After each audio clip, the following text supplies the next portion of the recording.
3 anni fa mi trovavo in bagno a fissare una sconosciuta nello specchio. Occhi vuoti, sorriso scomparso. La persona che mi guardava era irriconoscibile.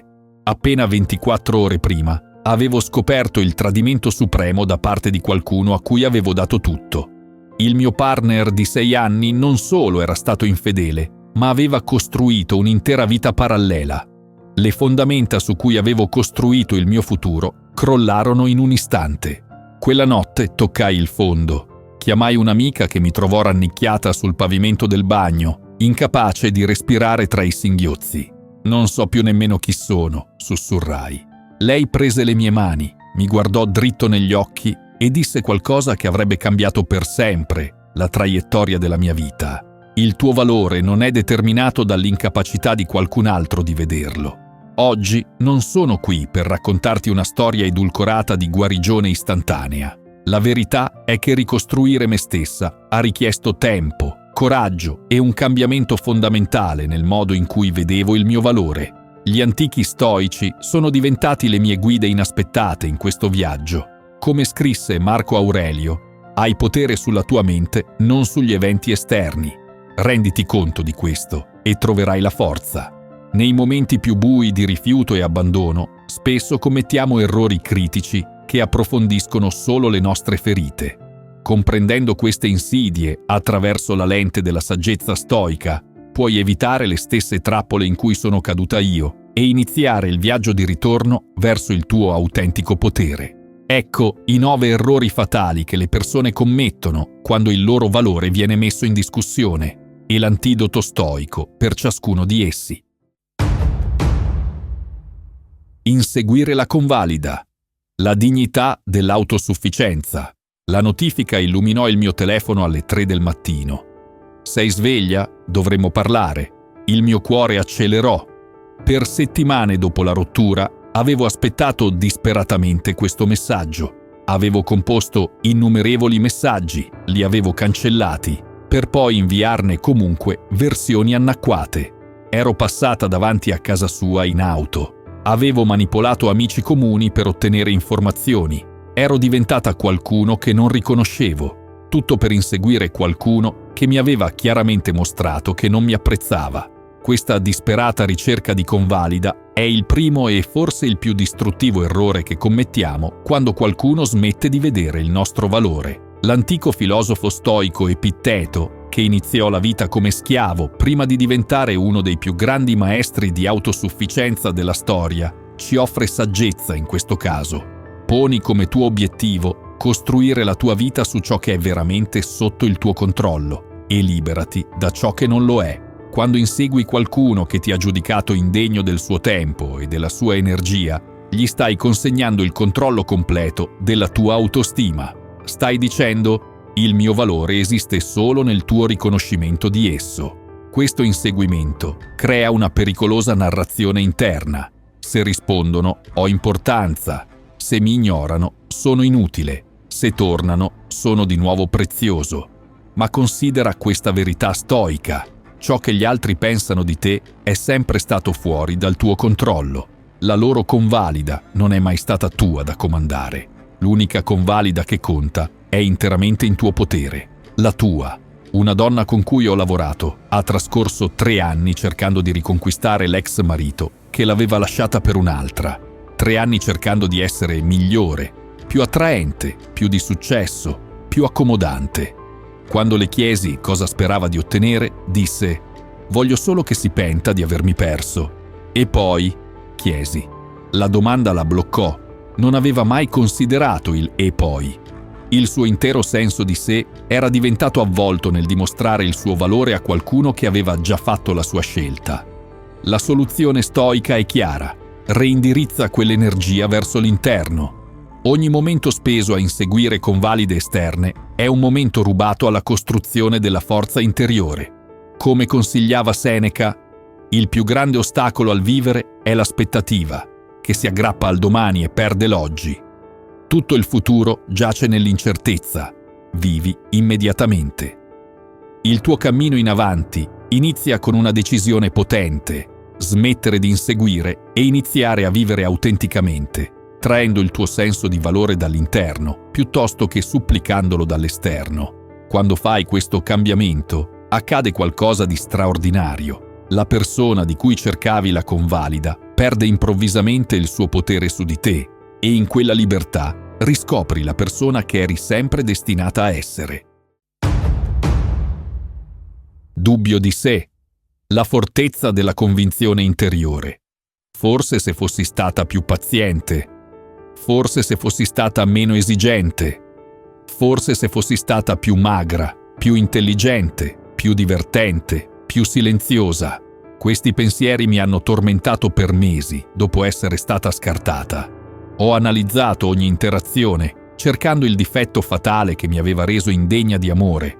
Il dubbio di sé è il veleno silenzioso che si infiltra nella tua anima quando qualcuno smette di apprezzarti. Trasforma il loro rifiuto da evento esterno a identità interna. La loro incapacità di vedere il tuo valore diventa la prova che forse non c'era nulla che valesse la pena vedere. Questo modo di pensare va contro tutto ciò che gli stoici insegnavano sulla dignità umana e sulla conoscenza di sé. Marco Aurelio ci ricorda: se qualcuno può dimostrarmi che ho torto e mostrarmi il mio errore in qualsiasi pensiero o azione, cambierò volentieri. Cerco la verità, che non ha mai danneggiato nessuno. Il danno è persistere nel proprio autoinganno e nell'ignoranza. Nota la profonda fiducia in questa affermazione. L'imperatore non aveva paura di sbagliare perché il suo valore non era legato all'infallibilità. Gli stoici sapevano che la vera forza deriva da un'onesta autovalutazione. Riconoscere sia le nostre virtù che i difetti senza permettere a nessuno dei due di definirci completamente. Quando il rifiuto innesca il dubbio di sé, stai confondendo l'opinione di qualcuno con la verità oggettiva. Stai permettendo all'esperienza soggettiva che una persona ha di te di prevalere sulla tua stessa conoscenza di te. Ho affiancato un brillante architetto che era stato scartato per una promozione. La sua risposta fu quella di mettere in discussione tutte le sue capacità professionali, nonostante un decennio di progetti di successo. Quando abbiamo esaminato oggettivamente il suo portfolio, le prove del suo talento erano schiaccianti. Eppure era pronto a scartare tutto in base alla decisione di una persona. Il rimedio stoico per il dubbio di sé non è la cieca fiducia in se stessi. È la conoscenza di sé con occhi limpidi. È la capacità di dire: conosco i miei punti di forza e di debolezza. Lavoro continuamente per migliorare, ma il mio valore fondamentale come essere umano non è in discussione. Epitteto insegnava: è impossibile per un uomo imparare ciò che pensa di sapere già. Questa saggezza funziona in entrambi i modi. Dovremmo essere aperti alla crescita, rimanendo radicati nel nostro valore intrinseco. Per combattere il dubbio di sé, gli stoici praticavano regolari autoesami, chiedendosi: ho vissuto virtuosamente oggi? Ho agito con saggezza, giustizia, coraggio e temperanza? Ho distinto tra ciò che posso controllare e ciò che non posso? Nota che ho ottenuto l'approvazione di tutti non è nella loro lista. La loro misura era la virtù interna, non la convalida esterna. Quando qualcuno mette in discussione il tuo valore, lascia che questo provochi non il dubbio di te stesso, ma l'autoesame. Usalo come un'opportunità per riconnetterti con i tuoi valori fondamentali e rafforzare il tuo impegno a vivere secondo essi. Come disse Epitteto: se vuoi migliorare, accontentati di essere considerato sciocco e stupido riguardo alle cose esterne. Cambiare identità. Il coraggio dell'autenticità. Dimmi chi hai bisogno che io sia e diventerò quella persona. Anche se non ho mai pronunciato queste parole ad alta voce, le mie azioni le gridavano.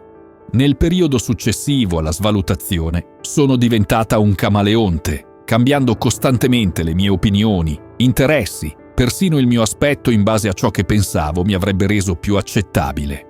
Questo terzo errore potrebbe essere il più distruttivo per l'anima: cambiare la propria identità per adattarsi alle aspettative degli altri.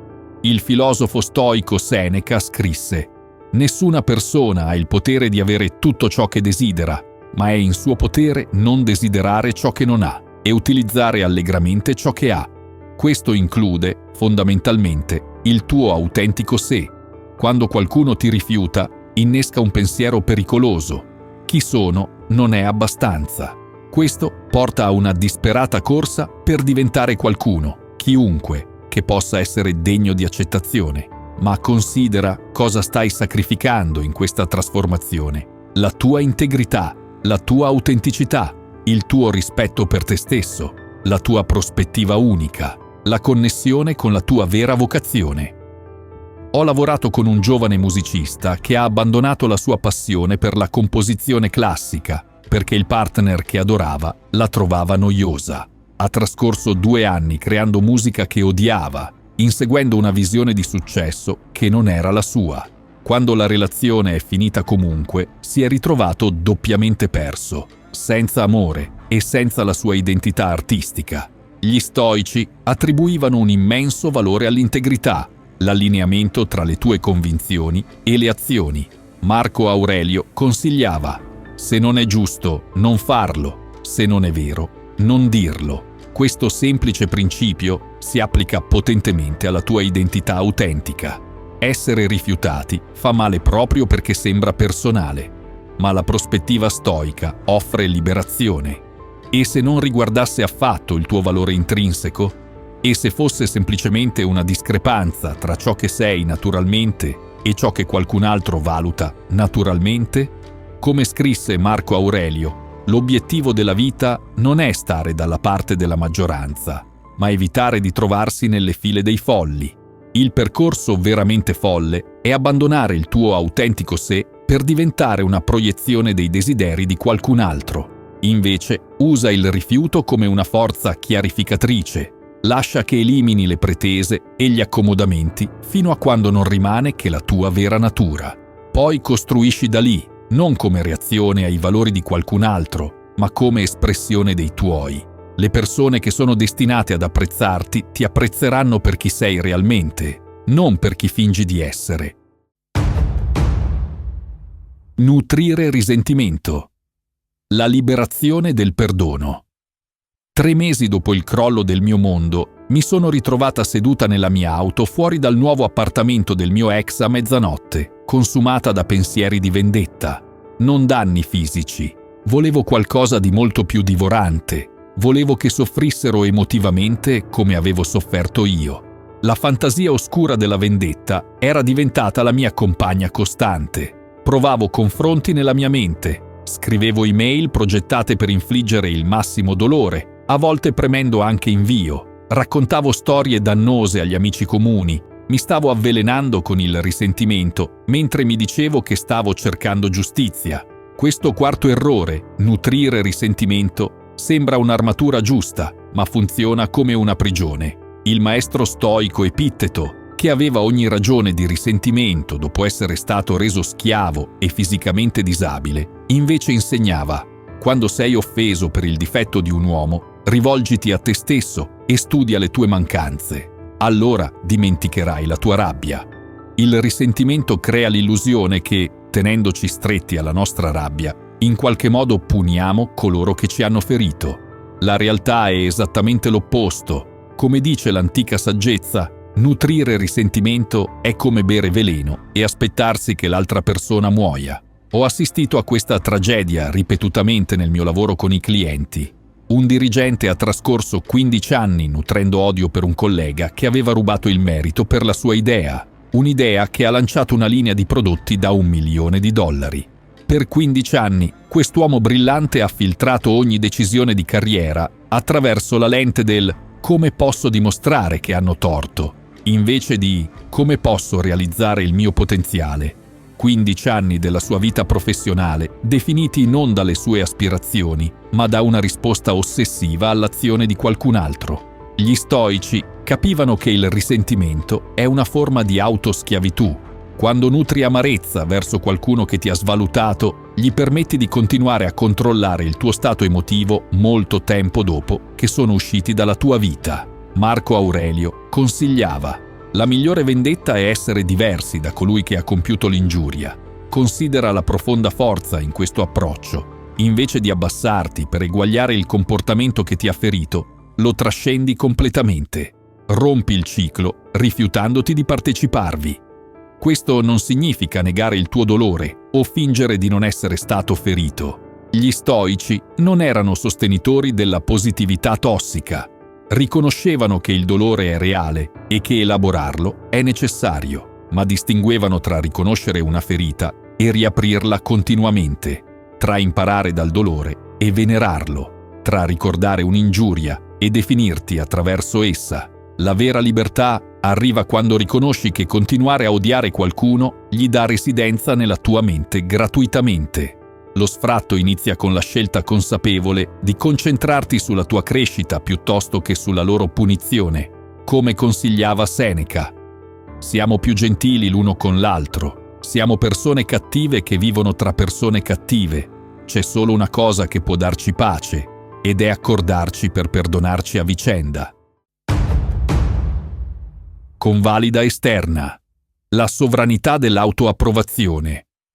Pensi che io sia intelligente? Questo outfit mi valorizza. Pensi che io abbia preso la decisione giusta? Sembro sicura in questa email. Dopo essere stata svalutata da qualcuno significativo, sono diventata insaziabilmente affamata di affermazione da parte di tutti gli altri. Amici, famiglia, colleghi, persino estranei. Avevo bisogno di rassicurazione costante, che ero degna, simpatica, attraente, intelligente. Ero caduta nel quinto errore critico: trasformare la convalida esterna in un sistema di supporto vitale. La prospettiva stoica su questa tendenza è sia sfidante che liberatoria. Marco Aurelio scrisse: «Mi sono spesso chiesto come mai ogni uomo ami se stesso più di tutti gli altri uomini, ma tuttavia attribuisca meno valore alla propria opinione di sé che all'opinione degli altri». Questo paradosso sta al centro del nostro comportamento di ricerca di convalida. Affermiamo di conoscerci meglio di quanto chiunque altro potrebbe, eppure scartiamo prontamente la nostra valutazione a favore delle percezioni degli altri. Nella mia pratica di consulenza ho visto questo manifestarsi come una forma di dipendenza emotiva. Come qualsiasi dipendenza, il bisogno di convalida esterna è caratterizzato da tolleranza crescente, richiedere sempre più approvazione per sentirsi sicuri, sintomi di astinenza quando viene negata, conseguenze negative che non scoraggiano il comportamento, mettere la dipendenza al di sopra di altre priorità. Un cliente l'ha descritto perfettamente. I complimenti una volta mi riempivano per giorni. Ora posso sentire un elogio e 5 minuti dopo mettere in discussione il mio valore. L'antidoto stoico a questa dipendenza è l'autosufficienza radicale, non l'isolamento dagli altri, ma l'indipendenza dalle loro opinioni, buone o cattive. Epitteto consigliava: se vuoi migliorare, accontentati di essere considerato sciocco e stupido riguardo alle cose esterne. Non desiderare di essere considerato sapiente, e anche se sembri essere qualcuno importante per gli altri, diffida di te stesso. Questo insegnamento cattura un equilibrio sofisticato: essere disposti a essere fraintesi dagli altri, mantenendo un sano scetticismo verso se stessi. L'obiettivo non è l'arrogante certezza di sé, ma una tranquilla fiducia che il tuo valore non è determinato dal voto popolare. Quando qualcuno smette di apprezzarti, l'istinto di raccogliere convalide dagli altri è naturale, ma è in definitiva un tentativo di risolvere un problema interno con soluzioni esterne. Invece gli stoici ci farebbero volgere verso l'interno con domande come: sto vivendo secondo i miei principi? Sto trattando gli altri con giustizia e rispetto? Sto sviluppando saggezza attraverso le mie esperienze? Sto mostrando coraggio di fronte alle sfide? Se puoi rispondere sì a queste domande, hai tutta la convalida di cui hai bisogno. Come scrisse Seneca, la virtù non è altro che la retta ragione. Quando le tue azioni si allineano con i tuoi valori, l'approvazione esterna diventa superflua. Conosci il tuo valore perché lo stai vivendo. Il campo di prova. Abbracciare la dignità intrinseca. Dopo essere stata svalutata, sono diventata ossessionata dal successo. Lavoravo più ore, perseguivo credenziali aggiuntive, ristrutturavo la mia casa, trasformavo la mia forma fisica, tutto con un obiettivo inconscio: dimostrare il mio valore oltre ogni ombra di dubbio. Sulla carta questa risposta sembra sana. Dopotutto, l'automiglioramento non è sempre positivo? Non quando è guidato dal sesto errore, cercare di dimostrare il tuo valore attraverso il successo o il servizio. Gli stoici riconoscevano una verità fondamentale sulla dignità umana. È intrinseca, non guadagnata.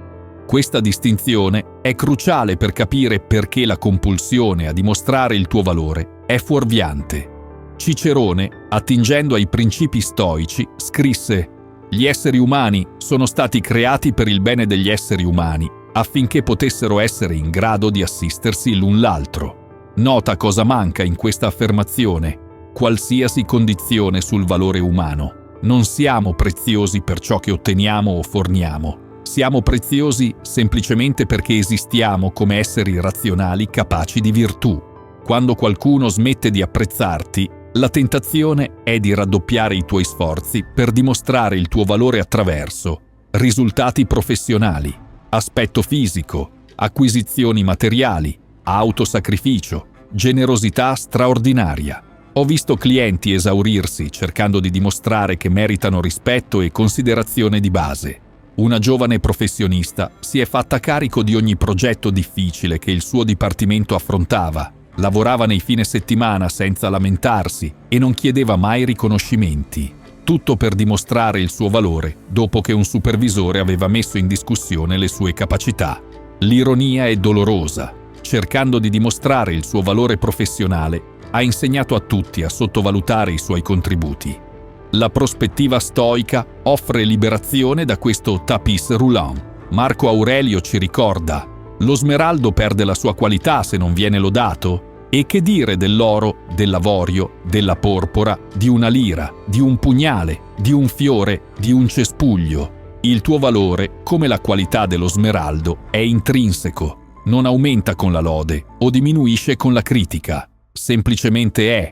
Questo non significa abbandonare la crescita o il servizio agli altri. Gli stoici erano impegnati in entrambi, ma perseguivano l'eccellenza come espressione della loro natura, non come prova del loro valore. Quando agisci da un luogo di dignità intrinseca piuttosto che di disperata dimostrazione, diverse cose cambiano. Puoi dire no senza paura di svalutazione, puoi stabilire confini sani, puoi ricevere senza senso di colpa, puoi avere successo senza bisogno di essere convalidato per questo, puoi fallire senza che minacci la tua identità. Come insegnava Epitteto, la libertà non si ottiene soddisfacendo il desiderio, ma eliminandolo. Quando elimini il desiderio di dimostrare il tuo valore, scopri che c'era da sempre.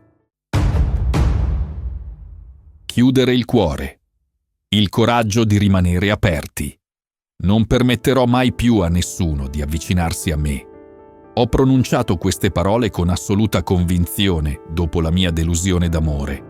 Le intendevo e per quasi un anno le ho vissute, annullando appuntamenti, mantenendo distanza emotiva con gli amici e costruendo efficacemente una fortezza attorno al mio cuore. Questo settimo errore potrebbe sembrare autoprotezione, ma è in realtà autoimprigionamento, rinunciare all'amore e alla fiducia. Gli stoici, contrariamente alla concezione popolare, non erano sostenitori del distacco emotivo. Distinguevano tra passioni distruttive e affetti sani. Riconoscevano che le connessioni con gli altri sono essenziali per una vita fiorente. Seneca scrisse: «Devo dirvi cosa promette la filosofia all'umanità?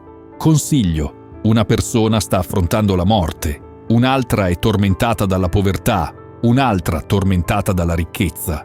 L'umanità sta cercando rifugio. È alla filosofia che devono guardare per trovare sollievo. Ma questo sollievo non viene dall'isolamento, ma dal saggio impegno. Imparare ad amare e fidarsi con prudenza, piuttosto che abbandonarli del tutto. Quando qualcuno smette di apprezzarti, il dolore ti fa voler eliminare ogni vulnerabilità, ma considera cos'altro elimini nel processo: la possibilità di gioia, connessione profonda, crescita attraverso la relazione, il naturale bisogno umano di appartenenza, l'opportunità di dare e ricevere amore. Ho lavorato con un cliente che, dopo un tradimento devastante, ha trascorso 8 anni evitando qualsiasi relazione che potesse portare all'intimità emotiva. Quando finalmente ha riconosciuto ciò che aveva sacrificato, l'ha descritto come perdere quasi un decennio della mia vita per paura. L'approccio stoico a questo dilemma è sfumato. Ci vorrebbero né imprudentemente fiduciosi né permanentemente chiusi, ma piuttosto discernenti. Epitteto consigliava: quando stai per intraprendere qualsiasi atto, ricorda a te stesso che tipo di atto è. Se stai per fare un bagno, mettiti davanti ciò che accade nel bagno. Alcuni spruzzano l'acqua, altri si spingono l'un l'altro, altri si insultano e alcuni rubano. E così, con più sicurezza, intraprenderai la questione. Applicato alle relazioni, questo insegnamento suggerisce di entrare con gli occhi aperti, riconoscendo i rischi senza esserne paralizzati. La soluzione stoica a un cuore spezzato non è smettere di amare, è amare saggiamente. Non eliminare la fiducia, ma collocarla con attenzione. Non evitare la vulnerabilità, ma essere coraggiosi di fronte ai suoi rischi. Come scrisse Seneca, l'atteggiamento della persona non saggia verso tutto ciò che possiede è: può essermi tolto oggi. La risposta della persona saggia è: può essermi tolto, ma non sarò turbato. Questa è l'essenza della resilienza stoica nelle relazioni. Rimani aperto alla connessione mentre sviluppi la forza interiore per resistere a potenziali perdite. Quando rinunci all'amore e alla fiducia, non ti proteggi dal dolore. Scambi semplicemente una forma di sofferenza con un'altra. Il dolore acuto del tradimento viene sostituito dal dolore cronico dell'isolamento. Scegli invece di guarire e imparare. Lascia che l'esperienza ti renda più saggio in come ami, non se ami. Definirti attraverso il dolore, la libertà della trascendenza. 2 anni dopo la mia delusione d'amore, mi sono resa conto di qualcosa di preoccupante. Mi stavo ancora presentando come qualcuno che ha subito un terribile tradimento. Non con queste parole esatte, ma nel modo in cui incorniciavo le mie storie, le mie esitazioni, la mia visione del mondo. La mia identità era diventata fusa con la mia ferita. Questo 8º errore è particolarmente insidioso perché spesso si maschera da crescita, per mettere al dolore di definirti. Gli stoici capivano che mentre la sofferenza è inevitabile, renderla il centro della tua identità è una scelta, e raramente una scelta sana. Epitteto, che ha sperimentato schiavitù e disabilità, insegnava: fai il miglior uso di ciò che è in tuo potere e prendi il resto come viene. Alcune cose dipendono da noi e alcune cose non dipendono da noi. Ciò che è potente in questo insegnamento è come separa gli eventi dall'identità. Il dolore ti accade, non è chi sei. Quando qualcuno smette di apprezzarti, l'esperienza lascia un segno. La domanda è se quel segno diventa una caratteristica definitoria, un capitolo nella tua storia più ampia, una ferita che riapri continuamente, un insegnante la cui lezione hai integrato. Ho visto clienti costruire intere identità attorno all'essere la persona che è stata abbandonata o quella che non è stata scelta. Anni dopo l'evento reale rimangono bloccati nella narrazione della vittima, non perché non possono guarire, ma perché l'identità è diventata comoda, anche se dolorosa. Una cliente aveva tradita, tatuato sul polso come promemoria permanente di ciò che il suo ex marito aveva fatto. Quando le chiesi a che scopo servisse, disse: per non dimenticare mai chi sono, ma stava confondendo ciò che le era accaduto con chi era. L'alternativa stoica è riconoscere il dolore senza esserne definiti. Marco Aurelio consigliava: oggi sono sfuggito all'ansia, o no, l'ho cartata, perché era dentro di me, nelle mie percezioni, non fuori. Questa prospettiva ti dà il potere di contestualizzare il tuo dolore come un'esperienza tra molte, piuttosto che come la lente attraverso cui vedi tutto. Il processo inizia con il linguaggio. Nota come racconti la tua storia. Sono distrutta contro ho vissuto una rottura. Sono una vittima contro ho subito maltrattamenti. Sono danneggiata contro sto guarendo da un danno. La prima formulazione in ogni coppia fonde l'identità con l'esperienza. La seconda crea spazio tra chi sei e ciò che ti è accaduto. Come insegnava Epitteto, non è ciò che ti accade, ma come reagisci che conta. Quando il dolore ti definisce, rimani perpetuamente in modalità reazione. rispondendo a un passato che non può essere cambiato, piuttosto che creare un futuro di tua scelta. Scegli invece di onorare il tuo dolore senza esserne imprigionato. Riconosci ciò che è accaduto senza lasciare che detti chi diventerai. Accettare meno di quanto meriti, la saggezza del rispetto di sé. Almeno a volte mi chiamano. Almeno non sono completamente sola. Dopo essere stata svalutata, i miei standard sono crollati. Mi sono ritrovata grata per briciole di attenzione che una volta sarebbero sembrate insultanti. Ho razionalizzato la mancanza di rispetto come complicata. Mi sono convinta che accettare di meno fosse maturo e realistico. Questo nono errore completa il ciclo della svalutazione. Accontentarsi di meno di quanto meriti. Gli stoici nutrivano un profondo rispetto per la dignità umana, non come concetto astratto, ma come guida pratica su come dovremmo essere trattati e come dovremmo trattare noi stessi. Seneca scrisse: «Dovresti vivere per l'altra persona se desideri vivere per te stesso». Questo insegnamento contiene un'intuizione cruciale. Come permettiamo agli altri di trattarci riflette e rafforza come vediamo noi stessi. Quando qualcuno smette di apprezzarti, crea una pericolosa apertura affinché altri ti trattino in modo simile. Senza rendertene conto, inizi a trasmettere. Questo è ciò che credo di valere. E il mondo, sfortunatamente, spesso prende le persone alla loro stessa valutazione. Ho lavorato con clienti che accettavano comportamenti sempre più corrosivi da partner, amici e colleghi dopo un rifiuto significativo. Come una crepa in una fondazione che si allarga, la svalutazione iniziale ha indebolito l'intero loro sistema di confini. Una donna d'affari di successo tollerava che un collega si prendesse ripetutamente il merito del suo lavoro dopo il suo divorzio. Quando le chiesi perché, disse: «Credo di essere semplicemente grata di essere inclusa». Il rimedio stoico per questo schema è mantenere quello che chiamavano orgoglio appropriato, non arroganza, ma un chiaro riconoscimento della tua dignità intrinseca. Come insegnava Epitteto, conosci prima chi sei e poi adornati di conseguenza. Questo conoscere non riguarda il valore materiale o lo status sociale, riguarda la comprensione della tua natura come essere capace di ragione, virtù e contributo, e meritevole di rispetto su questa base da sola. Accontentarsi spesso si maschera da praticità o compromesso, ma c'è una differenza cruciale tra compromesso sano, che preserva la dignità mentre accoglie le differenze, e accontentarsi, che sacrifica la dignità per la connessione. Le domande da porti sono: vorrei che qualcuno che amo accettasse questo trattamento? Questa relazione mi sta aiutando a esprimere il mio io migliore? Sto scendendo a compromessi su preferenze o su principi? È una scelta consapevole o una reazione basata sulla paura? Come scrisse Marco Aurelio, non perdere più tempo a discutere su come dovrebbe essere un uomo buono. Sii uno. Allo stesso modo, non perdere più tempo a chiederti se meriti rispetto, considerazione e connessione autentica. Li meriti, non perché li hai guadagnati attraverso la perfezione, ma per la tua natura intrinseca di essere umano. Se hai trovato valore in questo messaggio, vorrai sicuramente dare un'occhiata a uno di questi 2 video.